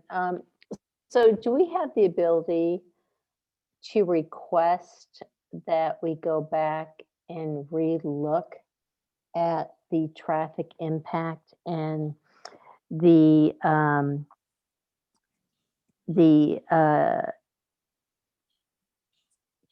flow in and out of the neighborhood? I think that's just my biggest concern right now.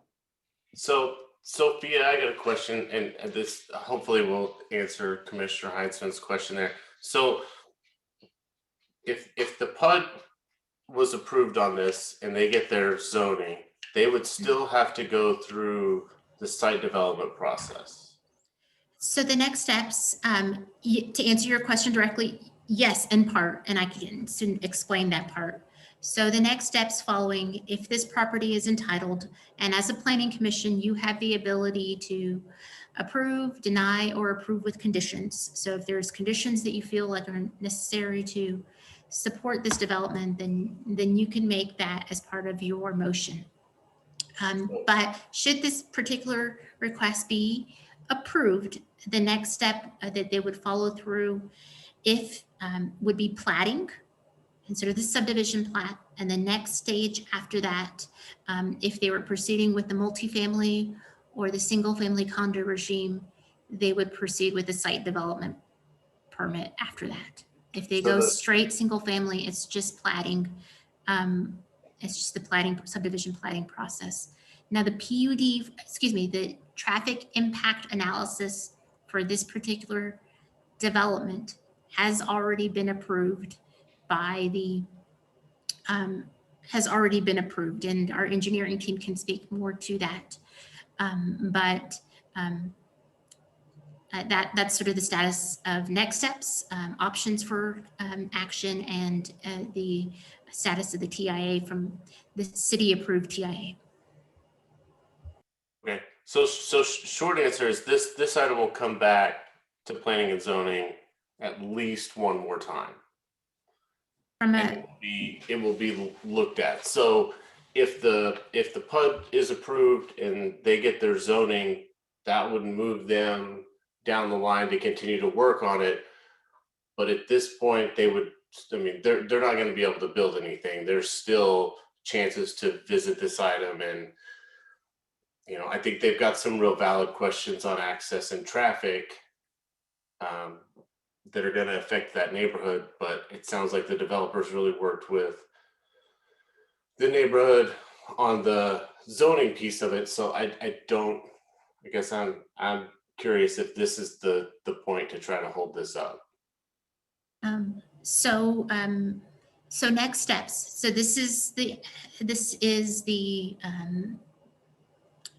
point in the development process in which you are establishing development regulations for this property. So in the next steps for subdivision and site plan, if this project meets those requirements that you've established here in the PUD, then that it'll come to you because of our shot clock requirements, our state law requirements that require P&Z to act on site plan and subdivision. But those are applications that, and this is perhaps what Mr. Warren was speaking to earlier, that if they meet the requirements of this PUD, then those applications need to be approved. There's not a discretion in site development and subdivision applications. Those are straightforward applications that if they meet the criteria in terms of the development regulations outlined for them, they need to proceed forward.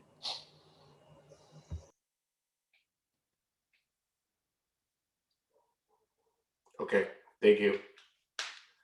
This is Kayla McCord. I just want to make sure I do understand. If we were to approve with any conditions that we might attach to this PUD, would have to apply to the applicant. Is that not correct? In other words, any concerns we have with the traffic analysis, safety, that type of thing outside the neighborhood that are under the control of the city or even of TxDOT have to be separately addressed. Is that correct? Yes, really the conditions that you would add to this particular requirement would pertain to this development, not off-site improvements such as TxDOT and Leander Road, or even access to the bypass at this stage. Thank you.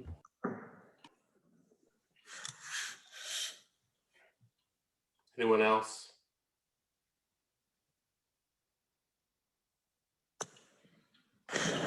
Okay, well, then I guess it's time to vote. I think we've had there's been some very valid things shared here.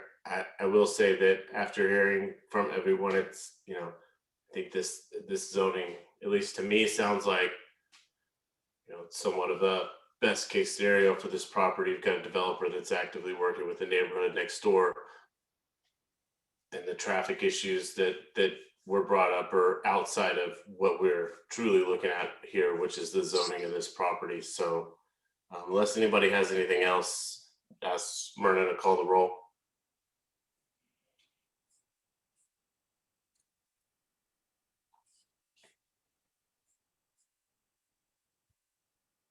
Cherie Heinzman,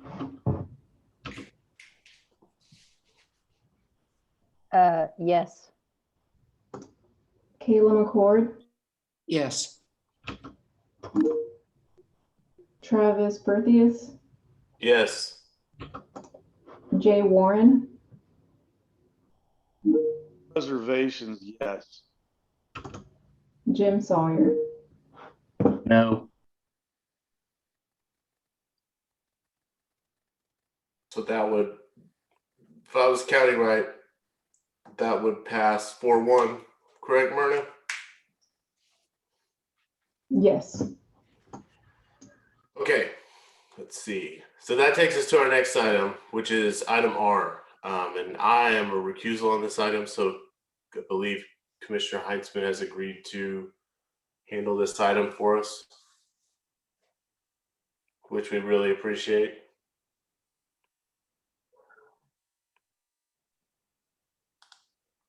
All right. Can everyone hear me? Yes, ma'am. All right. Who's going to be giving the presentation? Sophia, are you going to be presenting this? No, ma'am. Our historic and downtown planner, Britton Bostick, is presenting this item. Okay. Good evening, commissioners. I'm Britton Bostick. I'm the downtown and historic planner. Y'all don't get to see me very often, but I have two rezonings for you this evening. The first is 2020-31-REZ. This is a public hearing and possible action on a request to rezone an approximately 0.13 acre tract of land out of the Clements Doublefield Survey abstract number 558, also being known as a tract out of Block 65, Lost Edition, an unrecorded subdivision from the residential single-family zoning district to the mixed-use downtown zoning district for the property generally located at 1103 Rock Street. So if you're not familiar with Rock Street or where 1103 might be, it is on the same block as the CVS that you can see at the corner of Austin Avenue and University Avenue, but it's kind of on the opposite end. So on the northwest corner, there at the intersection of Rock Street and West 11th Street. So here you can see on the aerial map, the property is highlighted in red and it kind of sits behind the CVS location. This is located in our downtown overlay zoning district. And so on our future land use map, this has been designated as a special area. Our entire downtown zoning overlay is designated as special area. We treat it specially not only because it's historic, but because it does have historically a mix of uses.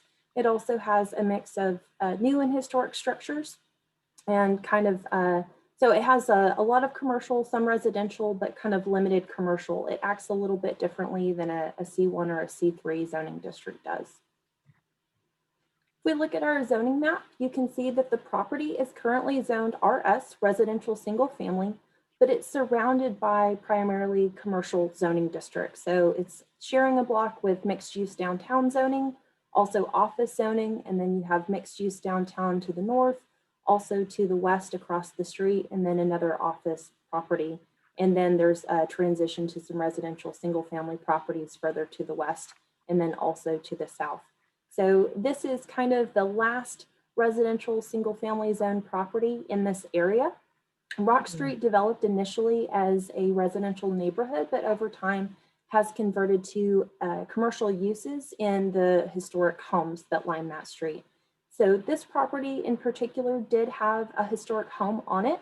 Hark reviewed a request for a demolition of that structure, given its condition and given the number of changes that had been made to that structure.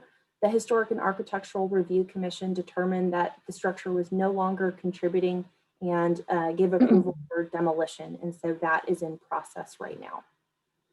Special area acts a little bit differently than a lot of our future land use designation. It's really specific to destinations that emphasize retail, office, and entertainment uses. There's an emphasis on building design, landscaping, and public spaces.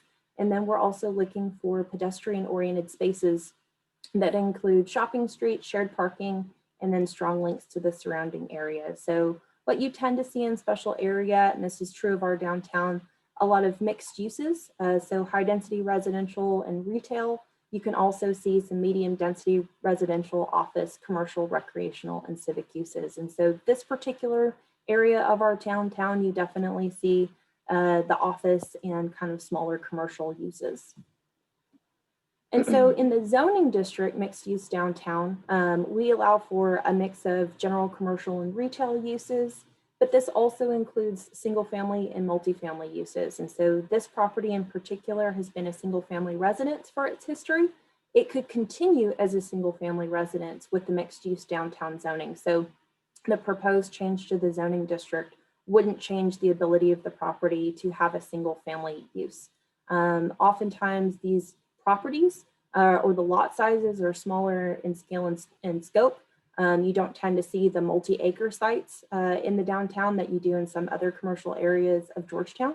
And then this is a zoning that's specific to our traditional downtown area within our downtown overlay district. And so any projects in this downtown overlay district, even if they do have the mixed use downtown zoning, have to follow our design guidelines and the requirements for our downtown overlay district.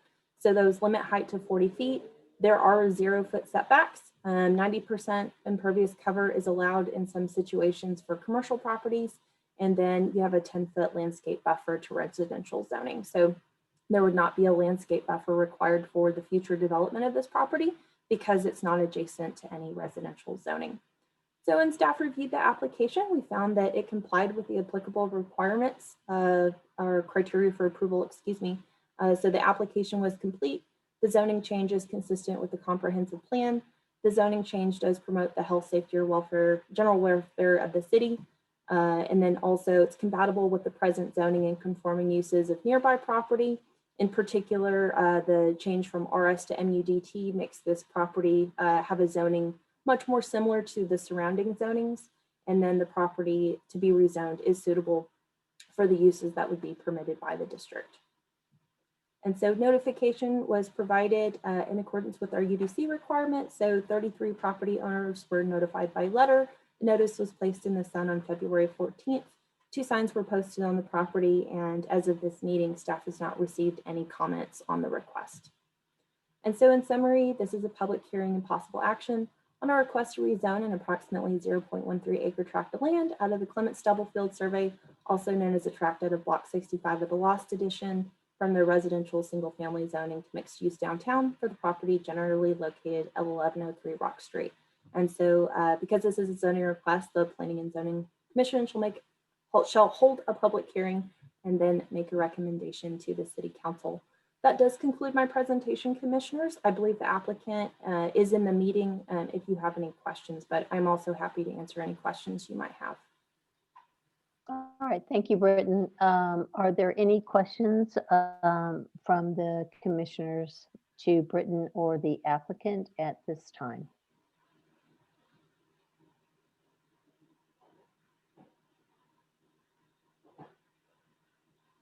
All right, would the applicant like to address the commissioners at this time?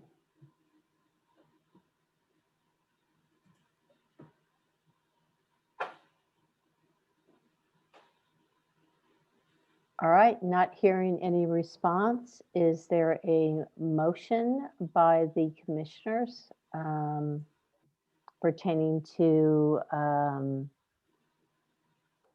this particular amendment? Commissioner Heinzman, this is a public hearing item, so we do need to officially open up the public hearing. I apologize. No I'd like to go. All right, thank you so much.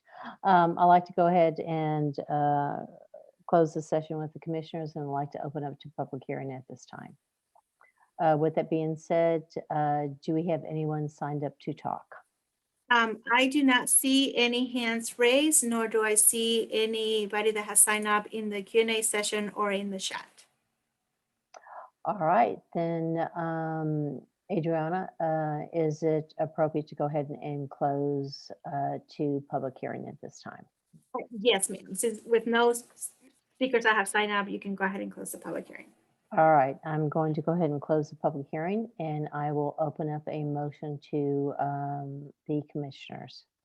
Hey, Sherry, it's Jay. I move that we approve the motion as presented by staff.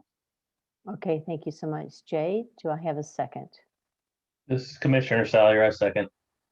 All right, thank you, Commissioner Salyer. I think this item is noted and closed. With that being said, Travis, I'll turn the meeting back over to you. This is Myrna. We still have to do the call for the votes before we can come. I'm so sorry, Myrna. It's been a long day for all of us, I think. All right. With that being said, could we have a vote call, please? Yep. Sherry Heinzman? Yes. Kayla McCord? Yes. Jay Warren? Yes, ma'am. Jim Sawyer? Yes. All right. Thank you so much.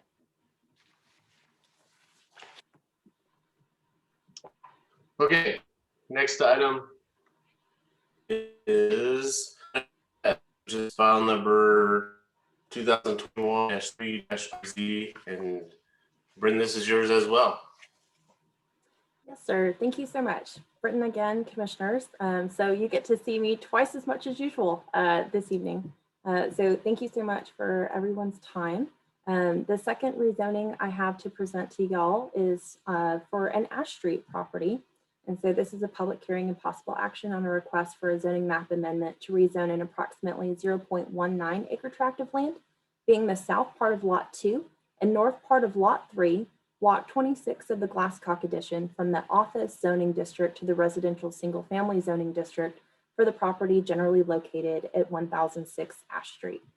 And so to orient everyone, if you're familiar with the historic Georgetown High School campus, which is now GISD's Hammerlin Center, this is right across the street directly to the west of that campus, kind of about in the middle of the block between 11th Street and 10th Street. And so looking at the aerial map, you can see a little more clearly, this is about 3-4 blocks to the east of our downtown we just talked about, and right across the street from the Hammerlin Center campus. It's about a block and a half north of University Avenue in an area that historically developed as residential, though we do have some churches nearby and then some newer commercial uses. I say newer because they're a little bit newer than some of these historic homes. So this is a property that is located in a mixed density neighborhood designated area on our future land use map. You can see the special area just there on the left side of the map that we just talked about. That's our downtown overlay district. And then the Hammerlin Center campus is designated as an institutional area for the future land use. When we look at the land use ratios, this is such a small property, essentially, commissioners, that it doesn't make much of a difference in the overall scheme of things. And so what we look at in mixed density neighborhoods is about 80% residential, 20% commercial. Right now we have about 92.5% residential with a lower percentage, about 7.5% commercial in this mixed density designated area. And so looking at the zoning map, you can see this is the only property that is zoned office. The surrounding properties are zoned for residential single family. And the reason for that is that in 1976, the Georgetown City Council approved a rezoning request to zone this property to the RM3 zoning district. And what that would have allowed for at the time was essentially a home-based business. And so when that when those zoning categories were converted, I believe in 2003, to our current zoning categories, the RM3 was translated to office instead of to RS. So residential single family zoning actually allows for a limited number of home-based businesses. The office zoning district does not allow for residential single family. So right now we have a zoning that's not matching the historic use of this property. To my knowledge, this property has not been used as an office. It's been a residential property for its entire life. And so this is just appears to be kind of a case of a zoning translation that changed it to office instead of RS, consistent with surrounding properties and consistent with the use. So the applicant has then requested rezoning so that the zoning for the property can be consistent with the use of the property and also with the properties that are surrounding. And so in mixed density neighborhoods, we are looking for a variety of housing types within a traditional neighborhood. This is definitely that traditional neighborhood as part of our Old Town Historic Overlay District. You can see duplexes, townhomes, quadplexes, et cetera, but we definitely see the majority single family homes in this particular part of Old Town. So we're looking in some places for transitions of land uses and connectivity with serving commercial, neighborhood serving commercial around. And we have a little bit of that here, but again, a lot of this is existing neighborhood and has been there for well over a century at this point. I do want to point out that the target ratio for mixed density neighborhood is the 80% residential, 20% non-residential. Because of the historic kind of setup of this neighborhood, we have a lower rate of commercial. And that's a little bit different in terms of its ability to change than maybe some other areas where we look at mixed density residential. So for the residential single family, it's for primarily single family neighborhoods, which this is. It may be located in proximity of neighborhood friendly commercial uses, which we do have, and is protected from incompatible uses. And essentially, like I said, zoning this property to residential single family would just make it consistent with the surrounding zoning. We do have dimensional standards for residential single family, and this lot does meet the standards for the minimum lot size, minimum lot width, The building doesn't exceed the building height. And then we have some setbacks that are applied to new structures or changes to the existing structure, but there is an application process for that specific to the historic districts. And so when staff reviewed the application, we found that it complies with the applicable approval criteria. And so the application was complete. The zoning change is consistent with the comprehensive plan. The zoning change promotes the health, safety, or general welfare. It would bring the kind of zoning into compatibility with the surrounding uses. This is not going to make any noticeable change. You see a 0.0003% change in terms of the ratios between commercial and residential. So you're not going to see much needle movement there for about 92.5% residential and about 7.5% commercial. And that's because this lot is just 0.19 acres. And so the zoning change is compatible with present zoning and conforming uses of nearby neighborhood and the neighborhood character, and the property to be rezoned is suitable for the uses permitted by the RS zoning district. And so notification with the 28 property owners were notified with letters. Notice was put in the Sun News on February 14th. A sign was posted on the property. And as of this meeting, staff has received 2 written comments in favor of the request and no comments opposed. And so in summary, commissioners, this is a public hearing and possible action on a request for a zoning map amendment to rezone an approximately 0.19 acre tract of land, being the south part of Lot 2 and north part of Lot 3, Block 26 of the Glasscock Addition, from the office zoning district to the residential single family zoning district, for the property generally located at 1006 Ash Street. And per the UDC, the Planning and Zoning Commission shall hold a public hearing and make a recommendation to the council. That concludes my presentation on this application. I do believe the applicant has joined the meeting, and so I am happy to answer any questions the commissioners might have about this application. Okay, thank you, Britton. Commissioners, do you have any questions on this item?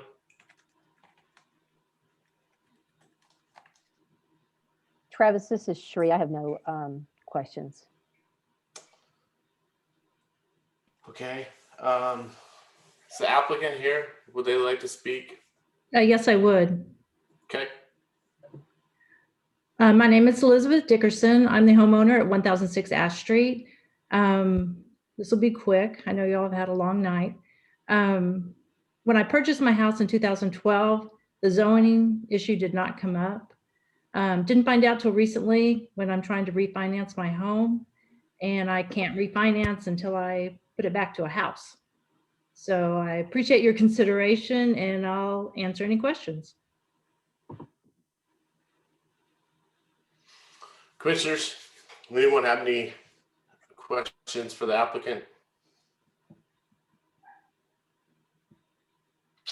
Not hearing any. We can open the public hearing. I don't see anyone signed up to speak. I don't see any hands raised. So we can close the public hearing. At this time, the floor is open to a motion. This is Kayla McCord. Move to recommend approval of the requested rezoning. So we have recommendation for approval. Commissioner McCord, do we have a second? This Commissioner Heitzman, I move to second the motion. So we have second, Commissioner Heitzman. Myrna, can you, or would anyone like to discuss this item? I know these have come up several times, and we've had to address these for people trying to refinance homes, so. Okay, no other discussion. Myrna, can you call the roll? Sheree Heinsman. Yes. Kayla McCord. Yes. Travis Perthius. Yes. Jay Warren. Yes, ma'am. Jim Sawyer. Yes. So recommendation for approval passes 5-0. So let's see. We have item T, which is update from other boards and commissions. Sophia, do we have any updates this evening? Just one, as always, a thank you for your service. And we are transitioning. Our mayor and city council will be making appointments, new appointments to boards and commissions at this next city council meeting. So we would like on March 16th to hold our annual training for new commissioners that are joining. And we'd like for the whole commission to attend. So we're asking, and Myrna will follow up with you individually to make sure we have enough folks to start a little earlier, maybe about 5:30 before our next meeting. And the reason we're asking for all members to participate in this, not just new commissioners, is so that the new commissioners can have the benefit of the experienced commissioners' perspectives and just learn from you guys.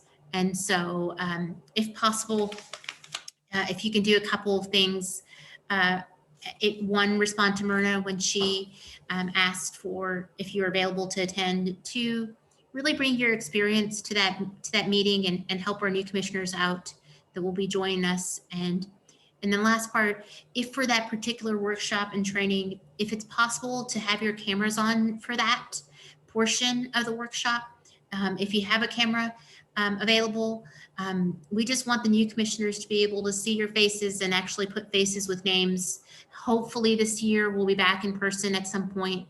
But one thing that we learned with new commissioners joining over this last year was that same ability to create community and learn from each other when we used to have dinner before the meetings is not something that we've been able to do given our COVID experience on Zoom. And I think as many opportunities as we can create for our new commissioners to meet and to learn from you guys, I think the better prepared they're going to be with when they sit and have to take action on something. So that's my only ask in my announcement for this evening. Thank you. Okay. I don't see any of our alternate commissioners on here anymore. So Oh. I don't believe we need to ask them if they have any questions. And then you guys know that we'll have a meeting on March 16th. And I believe I will be your 2021 board chair. So I'll be here. Well, congratulations, Travis. Yeah, you know. Or commiserations. Congratulations, Travis. I know you're going to do a good job leading us. I've been doing it long enough that I knew it was coming. So it was a matter of time, you know that. So, okay, so we can have a motion for adjourn. This is Commissioner Heisman. I motion to adjourn. Okay, I'll second. We can call the roll. Sheree Heinzman, Yes. Kayla McCord, Yes. Travis Perthius, Yes. Jay Warren, Yes, ma'am. and Jim Sawyer. Yes. So that's 5-0. So we're adjourned at 8:03. So, Sheree, thank you again for helping us. Appreciate it. And everyone else. You guys do. No problem. All right. Thank y'all. Have a good evening. Y'all have a good Have a good evening. Thanks to all.